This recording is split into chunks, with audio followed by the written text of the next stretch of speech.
അടുത്തത് കുംഭക്കൂറാണ്. അക്വാരിയസ് എന്നാണ് അതിൻ്റെ ഇംഗ്ലീഷിലുള്ള നാമം. അവിട്ടത്തിൻ്റെ അവസാനത്തെ 1, 2, 3, 4 പാദങ്ങളും ചതയവും പൂരൂരുട്ടാതി 1, 2, 3 പാദങ്ങളിൽപ്പെട്ടവരാണ് കുംഭക്കൂറിൽ വരുന്നത്. കുംഭക്കൂറുകാർക്ക് രത്നത്തിലാണ് രാഹു. അത് ജോലി രംഗത്ത് പല അനിശ്ചിതത്വങ്ങളും ഉണ്ടാക്കാൻ സാധ്യതയുണ്ട്.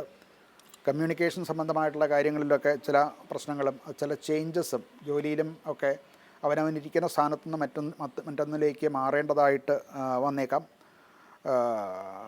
ഒരു പ്രവർത്തനം ചെയ്തുകൊണ്ടിരിക്കുന്ന ആൾക്കാർ അത് മാറി മറ്റൊരു പ്രവർത്തന മേഖലയിലേക്ക് മാറേണ്ടതായിട്ട് വന്നേക്കാം. ധനപരമായിട്ടുള്ള കാര്യങ്ങളും വളരെ ശ്രദ്ധ വേണം.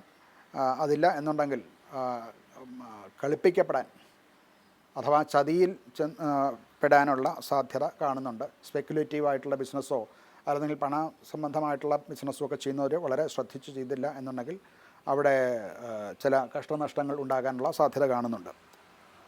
സംസാരത്തിൽ കൂടെ ഉണ്ടാകുന്ന തെറ്റിദ്ധാരണകൾ അത് 2 മേഖലയിലും, കുടുംബത്തിലാണെങ്കിലും അതുപോലെ തന്നെ പ്രവർത്തന മേഖലയിൽ, പ്രവർത്തന മണ്ഡലത്തിലും ഉണ്ടാകാൻ സാധ്യതയുണ്ട്. അങ്ങനെയുള്ള തെറ്റിദ്ധാരണകൾ മൂലമുണ്ടാകുന്ന മാനസിക പ്രശ്നങ്ങൾ അനുഭവിക്കാനുള്ള ഒരു യോഗം കാണുന്നുണ്ട്.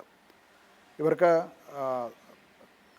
ചില തൊണ്ട, ശബ്ദം മുതലായിട്ടുള്ള നെഞ്ച്, കഴുത്ത് മുതലായിട്ടുള്ള കാര്യങ്ങൾ സംബന്ധിച്ചുള്ള രോഗങ്ങൾ ഉണ്ടാകാനുള്ള സാധ്യതയുണ്ട്.